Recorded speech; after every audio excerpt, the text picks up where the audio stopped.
우리는 지난주에 엘리야의 탈진에 대하여 살펴보았습니다. 엘리야는 정말로 하나님의 나라와 그의 의를 위해서 헌신한 자로서 자신의 모든 것을 다 바쳐 이스라엘의 영적인 회복을 위해 최선을 다한 사람이었습니다.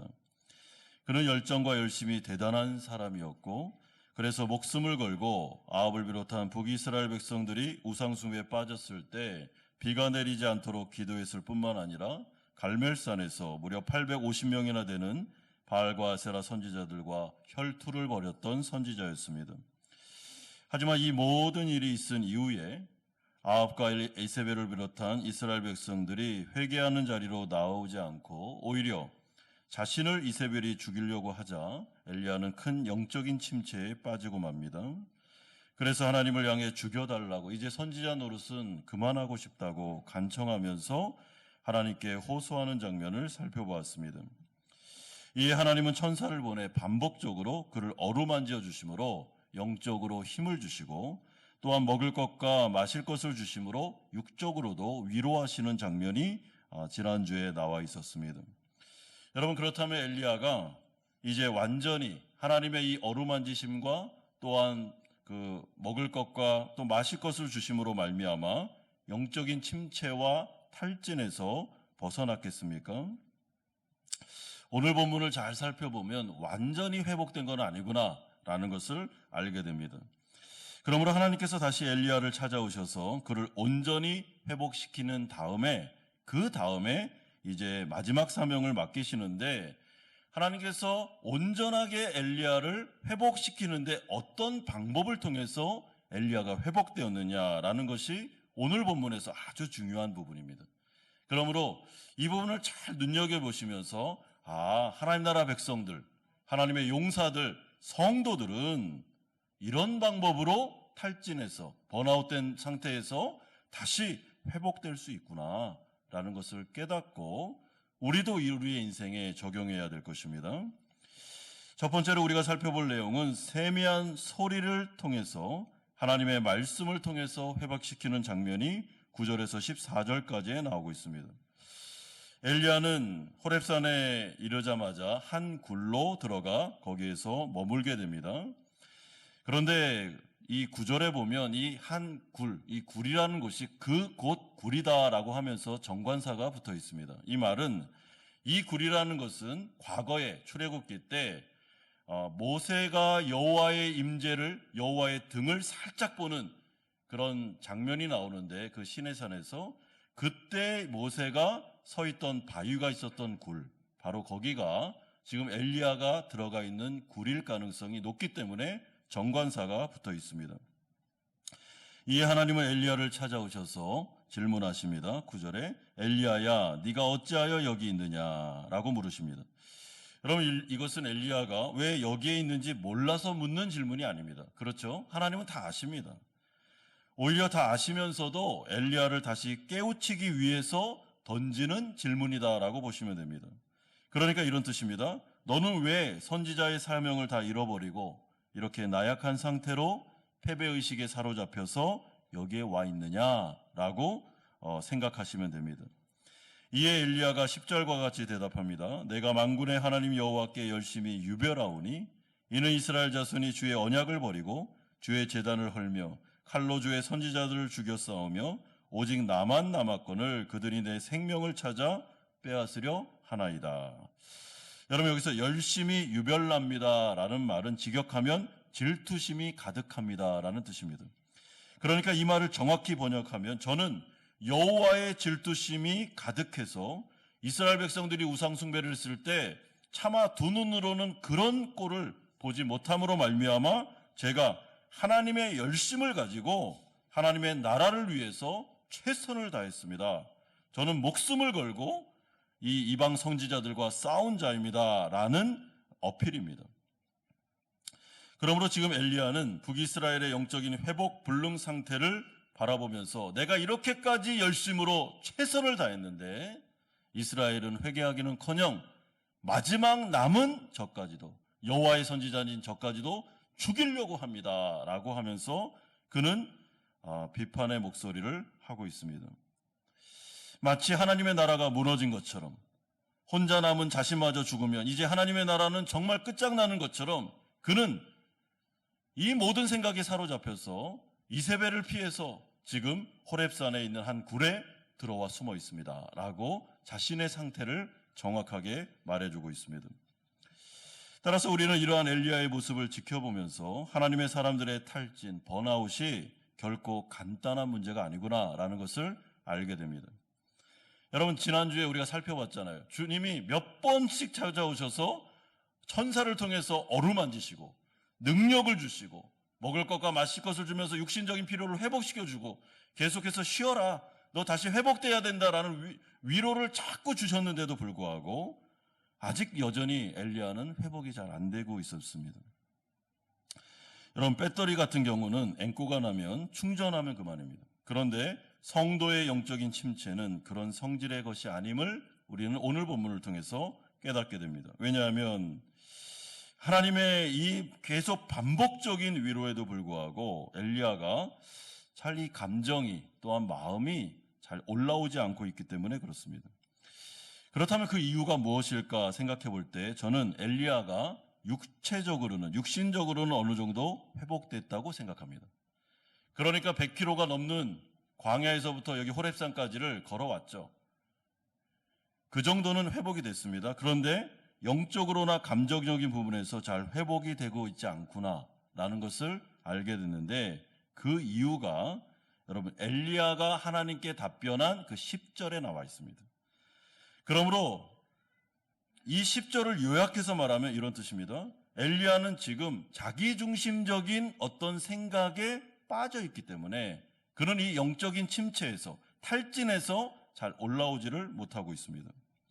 여러분 10절에 나오는 엘리야의 대답을 차근차근 유심히 잘 살펴보시면 반복되는 말이 나오는데 그게 뭐냐면 엘리야가 말끝마다 내 생명이 오직 나만이라고 하면서 자꾸 나에 대해서 얘기를 합니다. 그러니까 자기에 집중하고 있는 것이죠. 여러분 그런데 10절의 내용은 반은 맞는데 반은 틀린 내용으로 되어 있습니다. 더 정확히 말하면 추측에 불과한 자기중심적인 생각에 지금 엘리야가 사로잡혀 있습니다. 여러분 어떤 부분에서 말입니까? 여호와의 선지자는 오직 나만 남았는데 나마저 죽이려고 합니다라는 말은 틀린 말입니다. 왜냐하면 하나님은 오바댜를 통해서 이미 100명이 넘는 여호와의 선지자들을 남겨두었고 또 오늘 본문에 나오지만 바알과 아사라에게 무릎 꿇지 않았던 굉장히 신실한 7,000명이 남아 있었습니다. 그러므로 이것은 사실이 아니고 엘리야가 추측을 하는 것입니다. 상황을 보니까 그리고 갈멜산에서 이 바알과 아세라 선지자들과 싸우는데 자기만 싸웠으니까 이 상황을 보면서 선지자는 나만 남았어. 그리고 하나님을 믿는 사람 아무도 없어. 이스라엘은 이제 완전히 망했어. 이제는 완전히 바알에게 넘어갔어. 그리고 남까지 죽이려고 하니까 하나님의 나라는 이제 실패할 수밖에 없어 라고 하면서 추측성 자기중심적인 생각에 빠져서 그는 계속해서 마음이 다운되고 있었습니다. 이 패배주의, 최악의 시나리오, 이 부분에 사로잡혀 있는 한 엘리야가 영적으로 다시 일어나는 것은 어려운 부분입니다. 따라서 엘리야는 지금 이러한 부정적인 생각에 늪에서 추측의 늪에서 헤어나지 못하고 있는데 여러분 이것이 자꾸만 마음을 다운시키고 걱정과 근심의 마음에 들게 하면서 자꾸만 자신에 대해서 그 패배자인 것처럼 생각하게 만들었던 것입니다. 이에 대해서 하나님이 엘리야를 향해 11절과 같이 명령하십니다. 너는 나가서 여호와 앞에서 산에 서라 라고 말씀하십니다. 여러분 이건 그냥 굴에서 나와라 그리고 여기 굴 어귀에 너 서 있으라 이런 뜻이 아닙니다. 너는 나와서 여호와 앞에 서라 라는 말씀은 과거에 하나님께서 엘리야를 처음으로 부르셨을 때 선지자로 부르셨을 때 여호와 앞에서 그에게 기름을 붓고 그를 선지자로 세웠던 것을 연상시키는 말입니다. 그러니까 다시 말해 엘리야야 그 동굴에서 지금 나와라. 그리고 너는 내 앞에 서야 돼. 너는 다시 선지자로서 사명감을 가지고 내 앞에 서라. 내가 다시 너에게 마지막 사명을 줄 것이 있다라는 의미로 보시면 되겠습니다. 여러분, 그러므로 이 명령 안에는 굉장히 온유하면서도 부드럽지만 그러나 직설적인 표현이 숨어 있습니다. 이제 엘리야야, 쓸데없는 추측성 생각일랑 그만두고 사실도 아닌 일로 감정 소모하지 말고 선지자답게 다시 사명자로 일어서라. 이건 내 명령이다 라고 말씀하십니다. 그리고 하나님은 엘리야를 아주 영적인 방식으로 회복시키는데 어떤 방법이었는지가 12절에 표현되고 있습니다. 세미한 소리. 여러분, 이것을 히브리어로 잘 보시면 아주 조용하고 부드럽지만 굉장히 섬세한 하나님의 음성, 하나님의 말씀이라고 번역하면 됩니다. 그러니까 매우 세미하다, 매우 작다, 부드럽다, 섬세하다라는 것은 엘리야만 알아들을 수 있는 소리였다는 것입니다. 만약에 엘리야 옆에 많은 사람이 있었다면 그 사람들은 못 듣고 엘리야만 알아들을 수 있는 어떤 부분, 이것이 섬세한 부분이든 아니면 그의 마음을 터치하든 상관없이 하나님의 말씀이 엘리야를 겨냥해서 그에게 있었던 가장 중요한 문제를 건드리고 회복시키는 하나님의 말씀을 통해서 엘리야를 이 번아웃된 상태에서 다시 일으켜주시는 모습을 보여주고 있습니다. 그러므로 오늘 본문은 아주 특이한 장면들이 많이 나오는데요. 하나님께서 엘리야의 앞을 지나가시되 크고 강한 바람, 그러니까 산을 쪼개고 바위를 부술 정도의 강한 바람으로도, 지진을 통해서도, 불의 기적을 통해서도 자신을 드러내지 않으십니다. 이런 기적을 통해서 나다 엘리야야 라고 말씀하지 않습니다. 거기에는 하나님이 없었습니다. 그런데 오히려 오직 세미한 소리, 하나님의 작고 평온한 엘리야만 들을 수 있는 그런 음성, 하나님의 말씀을 통해서 하나님은 엘리야를 찾아오셨고 엘리야에게 임재하셨으며 그에게 하나님의 거룩하신 말씀을 주고 계십니다. 그리고 이 음성을 통해 엘리야는 온전히 회복되게 됩니다. 따라서 엘리야는 13절과 같이 오직 자신만이 들을 수 있는 매우 작지만 부드러운, 따뜻하면서도 온화한 하나님의 세미한 음성이 들리니까 여호와의 임재 가운데 성령의 놀라운 회복의 역사를 체험하면서 그런 마음속에 변화를 경험하게 되는 것입니다. 여러분, 그러면 우리가 이제 오늘 본문에서 찾아야 되는 것이 이것입니다. 하나님은 작고 섬세하지만 세미하지만 엘리야만 들을 수 있는 그 엘리야의 마음속에 있었던 그 문제, 이 번아웃된 이 주된 문제에 대해서 어떤 말씀을 주셨을까라는 것이 우리가 찾아야 될 포인트입니다. 오늘 본문 13절에서 14절을 잘 보시면 이미 하나님께서 엘리야를 향해 9절과 10절에서 질문하시고 엘리야의 대답을 들으셨던 그 내용이 토씨 하나 틀리지 않게 반복해서 기록되므로 이것이 바로 하나님께서 들려주신 세미한 음성이었음을 우리에게 알려주고 있습니다. 여러분, 반복은 하나님께서 주시는 배려죠. 그러므로 이 세미한 음성은 이렇습니다. 엘리야야, 네가 어찌하여 여기 있느냐라고 물으시자 엘리야가 내가 만군의 하나님 여호와께 열심히 유별하오니 이는 이스라엘의 자손이 주의 언약을 버리고 주의 제단을 헐며 칼로 주의 선지자들을 죽였사오며 오직 나만 남았거늘 그들이 내 생명을 찾아 빼오려 하나이다 라는 말을 반복해주고 있습니다. 그러므로 이 말씀이 어떻게 엘리야를 회복시켜주는 말씀이었는가? 네가 어찌하여 여기 있느냐? 너는 왜 여기에서 이렇게 감정 소모를 하고 있느냐? 라고 주님께서 말씀하시고 다시 일어나라, 하나님 앞에 서라 라고 하시면서 세미한 음성을 통해서 반복적으로 들려주시는 내용은 이미 우리가 살펴본 대로 엘리야야, 빨리 그 사실에 근거하지 않은 추측성 생각, 불길한 생각에서 빠져나오라는 명령임을 우리는 깨달을 수 있습니다. 여러분, 그렇기 때문에 하나님은 반복해서 세미한 음성을 통해서, 성령의 음성을 통해서 엘리야에게 계속해서 명령하시고 위로하시며 설득하시면서 그에게 그가 지금 갇혀있는 그 늪에서 빠져나오기를 원하고 계십니다.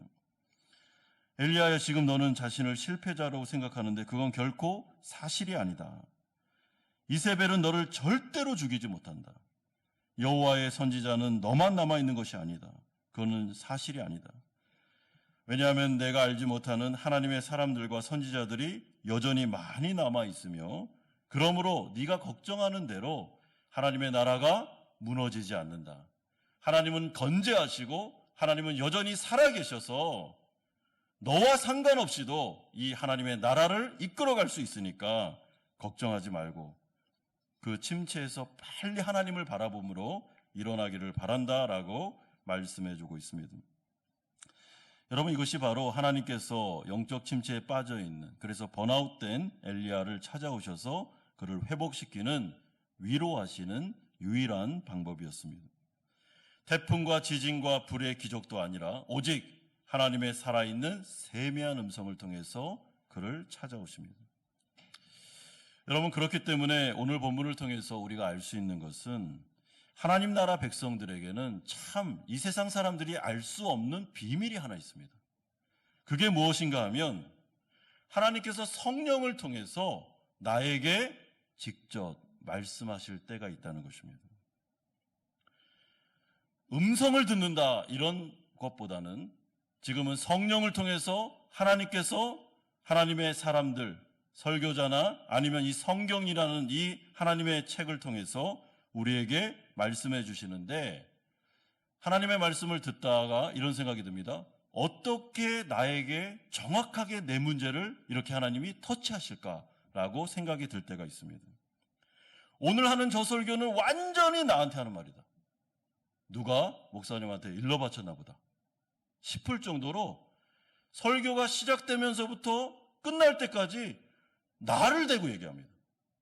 이게 하나님의 성령의 음성이죠. 여러분, 이거는 듣는 그 사람만 아는 겁니다. 이건 아무도 모릅니다. 많은 사람이 몰려 있는데, 예를 들어서 많은 그 회중이 모여서 같은 설교를 듣는데, 똑같은 설교인데 오늘 완전히 내 문제를 터치하시고 건드리실 때가 있습니다.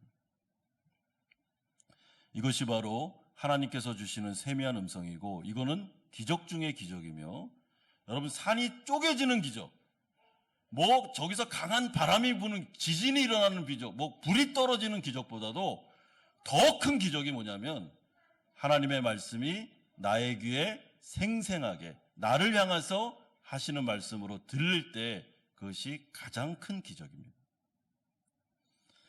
그런데 하나님 나라 백성들은 그 말씀이 들리기만 하면 반드시 살아납니다. 왜냐하면 하나님의 세미한 음성이 내 귀에 지금 들리고 있다, 내 마음을 터치하고 있다, 내 문제를 건드리고 있다라는 것은 하나님이 지금 나와 함께하고 계시며 하나님이 나의 편이고 나의 모든 문제와 어려움을 알고 있다는 사인이기 때문에 그런 것입니다. 여러분, 이거는 거듭난 하나님 나라 백성만 경험하는 체험입니다. 그 안에 성령이 계셔야 되기 때문에 그렇습니다. 그러므로 때로는 정말 마음이 낙심되고 인생을 살다 보니까 막 너무 어려운 문제가 많아가지고 마음속에 막 근심과 걱정이 사로잡힌 상태에서 일어나지도 않은 미래에 대해서 너무 걱정이 되니까 최악의 시나리오를 써가지고 나는 이러다 망할 거야, 나는 이러다 죽는다고, 지금 상황이 이러니까 나는 정말 이러다가 큰일 날 거야 하면서 마음이 너무 낙심되어 있는데, 예배 가운데 기대하지 않았는데 설교를 듣는데 하나님이 나를 향해서 세미한 음성으로, 나만 들을 수 있는 음성으로, 걱정하지 마라, 두려워하지 마, 나는 너의 문제를 잘 알고 있고 나는 그 문제에 대해서 해답을 다 가지고 있으며 난 전능하신 하나님이기 때문에 너를 충분히 책임질 수 있으며 언약 안에서 너는 망하지 않는다, 내가 반드시 책임지고 먹을 것과 입을 것을 주며 이 광야를 통과하게 할 거다라는 그 음성이 설교를 통해서 아니면 큐티를 통해서 들릴 때가 있습니다. 여러분, 그러면 두려워할 필요가 없습니다. 왜냐하면 하나님이 내 안에 계시고 내 옆에 계시고 나를 보호하고 계시기 때문에 그런 것입니다. 그러므로 이 세미한 음성을 통해서 지금 하나님께서 엘리야에게 하고 싶은 말이 무엇인가 하면, 엘리야야, 넌 실패자가 아니다. 엘리야야, 왜 자꾸만 네가 실패했다고 생각하냐? 너는 승리자다. 그리고 내가 너를 얼마나 사랑하는지를 아느냐? 나는 너를 굉장히 자랑스럽게 여기고 있단다. 그리고 하나님의 나라를 위해서 그렇게 정말 특심으로, 그렇게 열정적으로 하나님의 나라를 위해서 아무도 없는 것 같은 상황 속에 혼자 외롭게 그렇게 하나님의 나라를 위해서 헌신한 거에 대해서 내가 얼마나 이걸 기쁘게 영광으로 받았는지 모른다. 그런데 왜 너는 마치 하나님이 안 계신 것처럼, 하나님의 나라가 망한 것처럼, 네가 죽으면 하나님의 나라가 끝장나는 것처럼 왜 그렇게 의기소침해 있느냐라고 세미한 음성으로 그를 찾아와 주시고 격려해 주시며 붙잡아 주십니다. 여러분, 엘리야는 굉장히 외로웠습니다. 사실 그 옆에서 그를 위로해 주고 격려해 줄 사람 아무도 없었습니다. 갈멜산에서 혼자 싸웠습니다. 극한 외로움과 아무도 없는 곳에서 제사 드리고 우리 아까 찬양한 것처럼 예배 드리고 이런 것은 쉬운 일이 아닙니다. 동역자도 없고 아무도 없고, 근데 나는 굉장히 최선을 다해서 헌신했는데 되는 일은 없고 돌아온 것은 예상 외에 안 좋은 결과만 왔을 때 사람들은 당연히 침체되죠. 그런데 그것은 우리 생각입니다. 여러분, 하나님 생각은 아닙니다. 사람들은 결과를 봅니다. 그리고 결과를 가지고 평가하죠. 그러나 하나님은 결과를 보지 않습니다. 하나님은 우리의 중심을 보십니다. 하나님은 엘리야를 패배자로 생각해 본 적이 한 번도 없습니다. 엘리야는 승리자였습니다. 아니, 이스라엘 백성들 아합과 이세벨 회개도 안 하고 결과가 똑같이 우상 숭배하는데요. 그거는 내 생각이고요. 하나님 생각은 엘리야, 너는 네 일을 정말 열심히 잘했으며 너는 나에게 인정받는 자고 난 널 자랑스럽게 여기고 너는 승리자다. 그러니까 걱정하지 말고 마지막 사명이 남아있으니까 다시 일어나라 라고 말씀해 주시는 것입니다. 그러므로 우리가 신앙생활을 하실 때 하나님의 세미한 음성이 나에게 반복적으로 매일같이 들리고 있다면 여러분, 그거보다 더 큰 축복은 없습니다. 그런데 하나님의 말씀은 항상 위로와 격려와 힘과 능력을 주는 말씀입니다. 여러분, 말씀을 들었는데 막 마음이 다운되고, 말씀을 들었는데 막 좌절이 더 생기고, 말씀을 들었는데 걱정이 더 되고, 그건 하나님의 말씀이 아닙니다. 하나님의 말씀이 아니고 세상 말이거나 아니면 하나님의 말씀처럼 보이는 사탄의 말이거나 그렇습니다.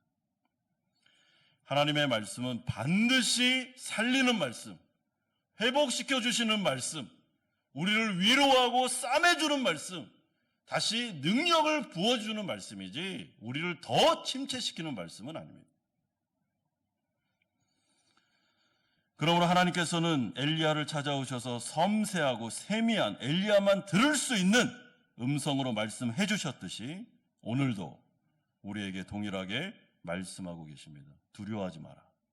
걱정하지 말고 마음속에 사실이 아닌 추측성의 생각을 가지고 미래에 일어나지도 않은 일에 대해서 최악의 시나리오 그만 쓰고, 나는 살아있으며 나는 언약을 지키는 만군의 여호와이므로 내가 너의 인생을 책임질 거니까 걱정하지 마라 라는 세미한 나에게만 들리는 하나님의 음성을 믿고 여러분 일어나셔야 됩니다. 두 번째로 그러는 가운데 이제 하나님은 엘리야에게 미래에 되어질 일에 대하여 설명하십니다. 15절에서 18절에 하나님은 엘리야를 향해 세 가지의 사명을 하다 하십니다. 첫째는 15절에 나오는데 하사엘에게 기름을 부어 아람의 왕이 되게 하라는 내용이고, 둘째는 16절에 님시의 아들 예후에게 기름을 부어 이스라엘의 왕이 되게 하라라는 내용이며, 세 번째는 16절에 하반절에 사밧의 아들 엘리사에게 기름을 부어 너를 대신하여 선지자가 되게 하라라는 내용입니다. 여러분, 근데 이 세 개의 명령이 하달되고 있는데 이 사명이 재밌는 게요, 첫 번째, 두 번째는 엘리야가 가서 기름을 붓는 게 아닙니다. 기름 붓지 않습니다. 그러니까 이거는 사명이 아니라 예언의 말씀이라고 해석하는 것이 더 정확합니다. 이 세 가지 중에 엘리야가 한 것은 마지막 엘리사에게 기름 부은 것, 그것만 한 것입니다. 그러므로 이 세 가지의 명령은 사명이기도 했지만은 사실은 더 정확하게 표현하면 엘리야를 향해서 미래에 이제 이런 일들이 일어날 거다라는 것을 알려주시는 하나님의 예언의 말씀으로 보시는 것이 더 정확합니다. 여러분, 하사엘이라는 이 사람은 아람 왕이 됩니다, 나중에. 그리고 이스라엘 백성들이 우상 숭배함으로 이제 이스라엘을 하나님이 징계하는 징계 채찍의 역할을 하게 됩니다. 예후라는 사람은 북이스라엘의 왕이 된 다음에 아합과 이세벨을 심판하는 심판의 도구가 됩니다. 엘리사는 다 아는 것처럼 엘리야의 후계자로서 이제 하나님의 말씀을 이스라엘에 전파하는 선지자가 됩니다. 그러므로 이 말씀을 통해서 지금 하나님께서 이제 북이스라엘에게 일어날 일들을 예언해 주심으로 말미암아 엘리야에게 안심을 시키면서 설명해 주는데 무슨 말이죠?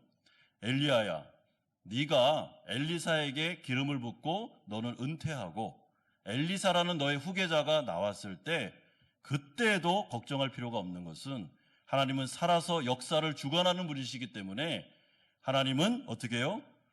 하사엘을 통해서 북이스라엘을 징계하고 또한 예후를 통해서 아합과 이세벨을 심판할 거고 엘리사를 통해서 여전히 하나님의 나라가 아주 아름답고 건전하게 건재하면서 확장되어 나갈 것을 내가 주관할 거니까 너는 걱정하지 말고 그 굴에서 나와서 너는 네가 지금 해야 될 일 거기에 집중하면서 그 일에 최선을 다하면 된다라고 말씀해주고 있습니다. 여러분, 그런 다음에 하나님은 18절을 통해 엘리야가 전혀 예상하지 못했던 엄청난 위로의 말씀을 주고 계십니다. 그러나 내가 이스라엘 가운데에 7,000명을 남기리니 다 바알에게 무릎을 꿇지 아니하고 다 바알에게 입맞추지 아니한 자니라. 여러분, 7,000명이라는 숫자, 7이라는 숫자는 완전수이기 때문에 이것은 하나님의 나라는 완벽하게 지금도 아합과 이세벨과 북이스라엘이 우상숭배에 빠졌다 할지라도 하나님의 나라는 무너지는 것이 아니라 남은 자들을 통해서 하나님의 나라는 아름답게 건강하게 확장될 거니까 엘리야 걱정하지 말고 이제 믿음으로 일어나라 라고 말씀해주고 있습니다. 사랑하는 성도 여러분, 그러므로 하나님께서 엘리야에게 진짜 하고 싶은 이야기가 무엇입니까? 엘리야야, 하나님의 나라의 주인은 네가 아니라는 것입니다. 그래, 네가 이렇게 걱정해 주는 거 너무 고맙다. 너무 고마워. 그래, 정말 고맙다. 그러나 그 걱정이 지나쳤어. 마치 네가 하나님 나라의 주인인 것처럼 모든 짐을 다 지고 뭔가를 해야 되는 것처럼 생각하는데 그거는 월권이다 라고 말씀하십니다. 세상의 주관자는 나고 저 아람, 북이스라엘 뿐만 아니라 전 세계를 내가 주관하고 있으며 하나님의 나라를 정확하게 지금 이끌어가고 있으니까 남은 자가 있으니까 걱정하지 말고 나만 믿고 너는 너의 일을 감당하라고 말씀해주고 있습니다. 그러므로 사랑하는 성도 여러분, 이 말씀은 이 당시에 엘리야에게만 주신 위로의 말씀이 아니라 우리에게도 주시는 위로의 말씀입니다. 여러분, 엘리야가 지금 걱정하는 게 뭡니까? 언약 백성인 이스라엘이 우상숭배에 빠져서 이스라엘은 망하고 하나님의 나라 무너지면 어떻게, 이런 거잖아요. 그런데 그렇지 않다는 것입니다. 왜냐하면 하나님은 언약에 신실하시고 전능하시며 주관자 되시는 분이시기 때문에 여러분, 하나님은 실패하지 않습니다. 우리가 인생을 살아갈 때 자꾸만 이렇게 월권을 행할 때가 있는데 그게 뭐냐면 하나님 앞에 우리의 인생을 맡겨놓고 그리고 난 다음에도 우리가 우리의 인생을 책임지는 것처럼 살아갑니다. 그래서 걱정하고 고민하고 모든 것이 다 안 되는 것처럼 이러다가 우리가 망하는 것처럼 그렇게 근심 속에 빠져 있을 수가 있습니다. 그때 하나님께서 주시는 위로의 말씀이 무엇입니까? 걱정하지 마라. 언약 백성들, 내가 언약을 받은 내 백성들은 절대로 망하지 않으며 내가 끝까지 신실하게 영생으로 인도할 거니까 광야길을 가란다 할지라도 무엇을 먹을까 무엇을 입을까 염려하지 말고 만나와 메추라기를 기대하면서 걸어가라. 내가 역사를 주관하는 살아계신 하나님이며 너의 인생을 책임지는 분이시니까 나를 믿고 걸어가자라고 말씀하십니다. 이것은 성도 개개인의 문제뿐만 아니라 사실은 교회와 또한 하나님의 나라까지 확장할 수 있는 약속입니다. 여러분, 교회는 사람들이 모여서 으쌰으쌰 해서 세워지는 곳이 아닙니다. 교회는 영적인 기관입니다. 사람들을 통하여 하나님께서 교회를 세우시지만 그 주역은 주관자는 하나님이십니다. 그 시대에 그때에 그 사람들을 쓰셨을 뿐입니다. 그런데 하나님의 나라는 하나님께서 주관하시기에 하나님의 교회도 하나님이 책임지십니다. 끝까지 하나님의 때에 하나님이 하십니다. 하나님의 역사하십니다. 그러므로 하나님 나라 백성들은 자신의 인생과 교회를 향하여 또한 가족과 자녀들의 문제 그리고 여러 가지 인생의 고민 속에서도 하지 말아야 될 일이 하나 있는데 그것은 월권을 행사하지 않는 것입니다. 내가 해야 될 일과 하지 말아야 될 일이 있다는 것을 알아야 됩니다. 내가 주관자가 아니며 내가 인생을 책임지는 사람이 아니고 하나님이 모든 것을 책임져 주는 것을 믿고 믿음으로 오늘 할 일을 최선을 다해서 하면 미래는 하나님께서 또 역사하신다라는 것이 오늘 두 번째 주제의 위로였습니다. 마지막 세 번째로 이제 엘리야는 엘리사를 후계자로 세우는 모습이 19절에서 21절에 나오고 있습니다. 19절에서 21절을 요약해서 보면 엘리야가 거기서 떠나 사밧의 아들 엘리사를 만나니 엘리야가 그로 건너가서 겉옷을 그의 위에 던졌더니 그가 소를 버리고 엘리야에게로 달려가서 한 겨리소를 가져다가 잡고 소의 기구를 불살라 그 고기를 삶아 백성에게 주어 먹게 하고 일어나 엘리야를 따르며 수종들었더라. 여러분, 엘리야가 하나님의 명령에 따라 자신의 후계자 엘리사를 만나러 가서 그에게 겉옷을 던졌습니다. 겉옷이라는 것은 이제 너는 나의 제자가 되어야 된다라는 뜻입니다. 그 부분에 대해서 놀라운 일이 벌어졌는데 엘리사가 즉시로 순종하며 엘리야를 따라옵니다. 여러분, 그냥 우리가 이렇게 읽으니까 이게 되게 평범해 보이시죠? 평범하지 않습니다. 왜냐하면 이 당시에 선지자로 오려면 자기가 모든 걸 다 버려야 됩니다. 예수님의 12제자들이 모든 걸 버리고 예수님을 따랐던 것과 똑같은 것입니다. 그의 문화로 들어가야 됩니다. 여기서 12결이 소라는 것은 24마리의 소를 가지고 지금 밭을 갈고 있었기 때문에 엘리사는 굉장히 부유한 사람이었습니다. 재산이 많았습니다. 그럼에도 불구하고 엘리야가 그냥 겉옷을 던지니까 군말하지 아니하고 모든 것 다 버리고 포기하고 하나님의 나라를 위해서 자신의 인생을 던지고 있습니다. 이것은 하나님의 은혜죠. 하나님께서 하신 것입니다. 엘리야가 걱정하지 않아도 그에게는 후계자가 예비되어 있으며 하나님의 머릿속에는 이미 엘리야, 엘리사, 아니요, 이 정도가 아니라 그 이후에까지 하나님의 놀라운 선지자들과 사명자들이 계속해서 영원히 하나님 나라가 끝나는 그 지점까지 계획되어 있음을 하나님께서는 우리에게 알려주심으로 하나님이 어떤 분이신지를 우리에게 말씀하고 있습니다.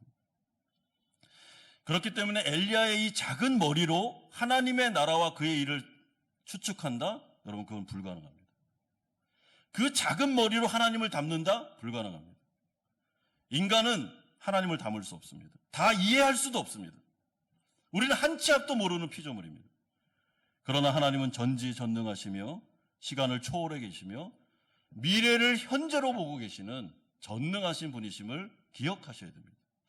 그 놀라운 지혜와 능력을 가진 역사를 주관하시는 창조주 하나님께서 나의 아버지시며 나의 목자 되시고 북이스라엘의 주권자 되시며 하나님의 나라를 통치하고 계시는 바로 그분이시라면 우리는 충분히 이 하나님을 믿고 걱정하지 않아도 나에게 맡겨진 사명을 감당해도 하나님께서는 우리를 아름답게 인도하실 거다라는 것이 오늘 이 마지막 세 번째에 강조되면서 하나님은 이 세 사건을 통해서 엘리야에게 말씀하시고 위로하심으로 말미암아 그 영적인 침체에서 다시 회복되고 일어나게 하십니다.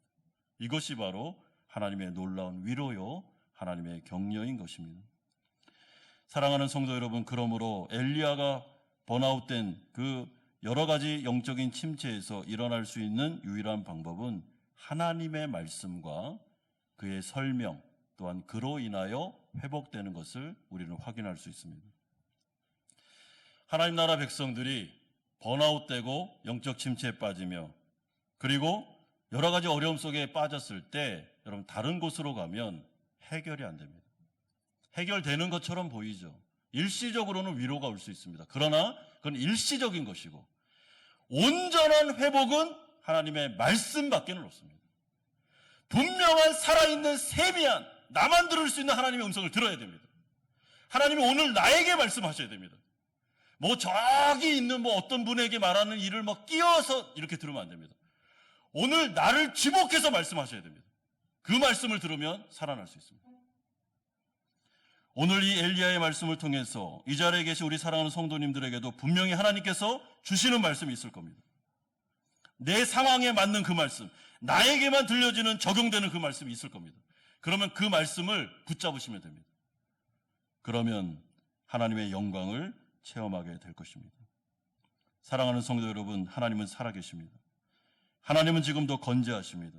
그분은 나보다 하나님의 나라를 더 걱정하고 계시는 분이십니다. 그리고 그분은 나보다 나를 더 잘 아시며 우리의 가정과 우리의 자녀와 우리의 어려운 형편을 더 잘 알고 계시는 분이시고, 그분은 영원까지 우리를 인도하시는 분이시므로 우리의 미래가 그분에게 달려있음을 우리는 믿어야 됩니다. 믿어야 삽니다. 여러분, 믿음으로 사는 것입니다. 백성들은 자신의 힘과 능력으로 살지 않습니다. 오직 믿음으로 삽니다. 하나님은 나를 실패자로 만들지 않을 것이다. 나를 부끄럽게 하지 않을 것이다. 하나님은 나를 아름답게 하실 것이다 라는 것을 믿고 오늘 하나님 앞에 나아가서 마음껏 기도하시고 회복되고 치료되고 다시 일어나셔서 믿음의 길을 걸어가시는 우리 성도님들 되시기를 주님의 이름으로 축원드립니다.